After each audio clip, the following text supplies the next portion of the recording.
Termasuk yang dibahas oleh Derrida adalah identity and difference. Ya, termasuk identity dan different itu secara bahasa kan didengarkannya itu mirip. Different dan different. Jadi different itu bahasa Inggris, different itu bahasa Perancis. Dua istilah yang kalau diucapkan, didengarkan itu seolah-olah sama, tapi maksudnya beda. Banyak yang kayak gini. Makanya tulisan lebih penting. Kayak di TV itu loh, ada iklan buat anak kok coba-coba. Nah itu kan, itu kalimat buat anak kok coba-coba kalau disambungkan sama iklannya ya orang ngerti lah, maksudnya kan minyak kayu putih obatnya. Tapi kan ketika dilepas itu ya kata-kata buat anak kok coba-coba itu dalam bentuk tertulis kan orang, oh iya ya buat anak kok coba-coba kan gitu. Nggak boleh, harus serius maksudnya gitu. Jangan coba-coba. Oke. Ya kayak undang-undang itu loh kan ada fakir miskin dan anak yatim dipelihara oleh negara. Kata dipelihara itu kan bisa 1001 makna. Kalau ada yang tanya, kenapa ya Indonesia kemiskinan itu nggak habis-habis, dipelihara terus ya oleh negara. Makanya nggak selesai-selesai. Anak yatimnya, fakir miskinnya ya hidup terus, dipelihara kok oleh negara. Ya kan itu kata kalimatnya sama, katanya sama, tapi ya kan maknanya tidak ke situ maunya. Dan itu otentisitasnya ada di tulisan. Oke. Sekarang kita masuk ke different.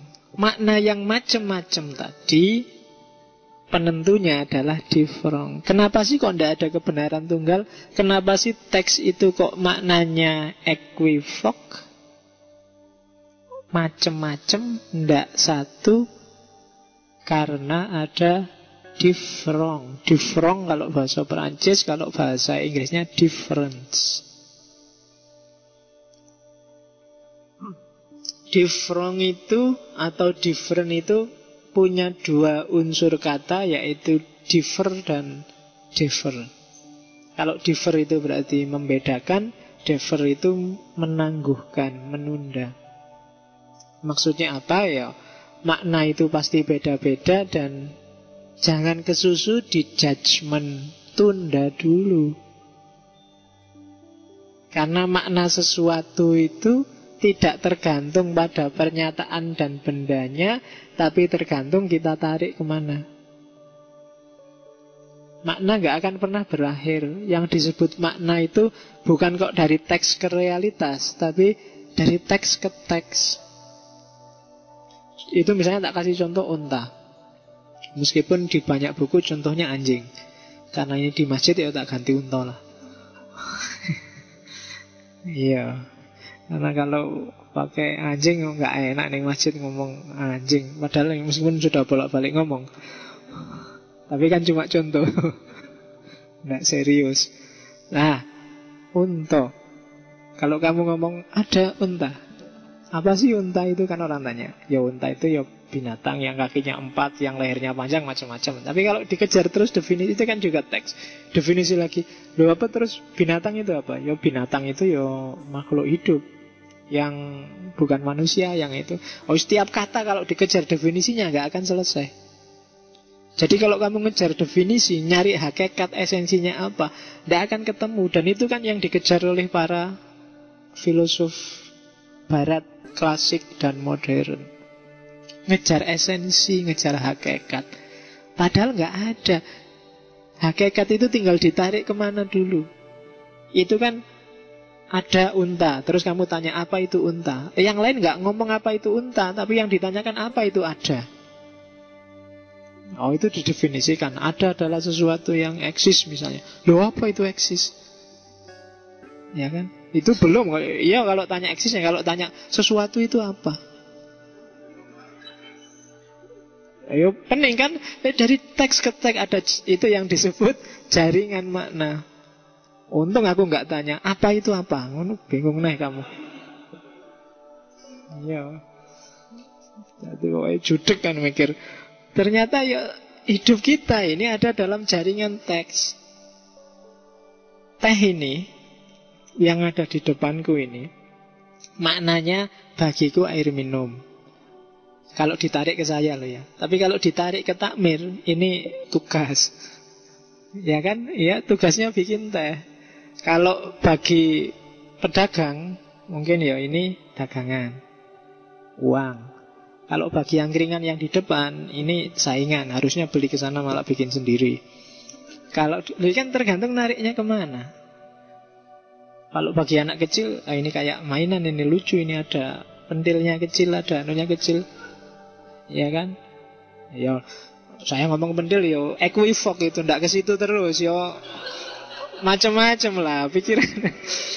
Iya, pikiranmu ke situ terus. Referensinya yang agak luas, kamu ya kayak jadi makna ndak tuh yang membedakan ini adalah minuman, ini adalah tugas, ini adalah dagangan. Itu yang disebut difference.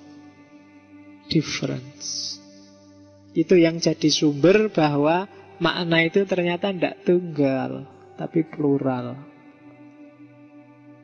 Tegel ini sama loh, antara tegelnya masjid, tegelnya Cosmo, tegelnya WC misalnya, kan sama-sama pakai tegel kayak gini.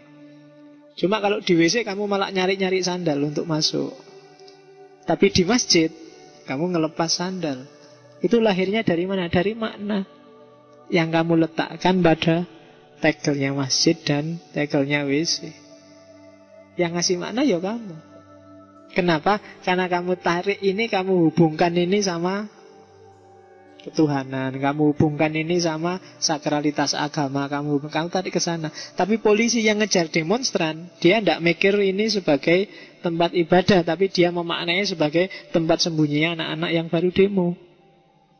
Maka dia naik. Kan problemnya di situ. Problem pemaknaan. Kalau ada yang marah-marah, nek polisi ini ngerti Derrida, loh itu kan maknanya equivox. Ya kan? Yang masjid atau bukan masjid kan tergantung kita memposisikannya. Kamar kos kita, tempat kita sholat tiap hari kan juga bisa dipakai masjid, disebut masjid. Meskipun habis sholat kita gaple di situ. Tapi kan kita sempat sholat di situ ya, tempatnya sujud, bahasa Arabnya kan masjid. Nah, jadi kenapa bisa begitu? Karena ada different. Filsafat Barat selama ini mengabaikan different ini, mengabaikan perbedaan ini, dianggapnya ada hakikat, ada makna satu yang tunggal, terus semua berlomba-lomba mengejar itu. Dan diakui apa enggak, ternyata kok terus hasilnya beda-beda. Ya karena memang makna itu macam-macam. Kan menemukan yang lain, Hegel menemukan yang lain, Marx menemukan yang berbeda. Karena memang realitas yang dibaca mungkin sama, tapi cara mereka menarik hubungan dengan realitas itu dipengaruhi oleh different macam-macam. Itu tak kasih contoh hati. Itu kan kamu menariknya kemana? Hati ya bisa jantung, bisa bermakna merah. Hati yang di situ bisa bermakna, oh itu pola pak, oh itu cinta pak, oh itu bangunan matematika pak. Barangnya cuma kayak gitu. Itu kan kayak bendera merah putih itu loh. Bendera merah putih itu ya kalau bendera merah artinya berani, lawannya lampu merah. Lampu merah dia tidak berarti berani, tapi berarti berhenti. Merahnya sama, tapi yang di bendera disebut berani, yang di lampu bangjo disebut berhenti. Putih juga begitu. Di bendera kamu sebut suci, tapi begitu kamu kalah tinju disebut nyerah. Tinju kan kalau kamu ngasih anduk putih kan nyerah. Jadi begitu salah menempatkan, oh Indonesia itu benderanya merah putih, merah berarti berhenti, putih berarti nyerah pak. Itu yang bikin Indonesia nggak maju-maju sampai hari ini itu pak, karena dia berhenti dan menyerah. Itu urusannya makna. Wong itu cuma kain berwarna merah kan, itu aja. Cuma kamu tarik dia sesuai kepentinganmu masing-masing. Maka makna selalu equivox. Kenapa? Ada differentnya masing-masing, ada pembedanya.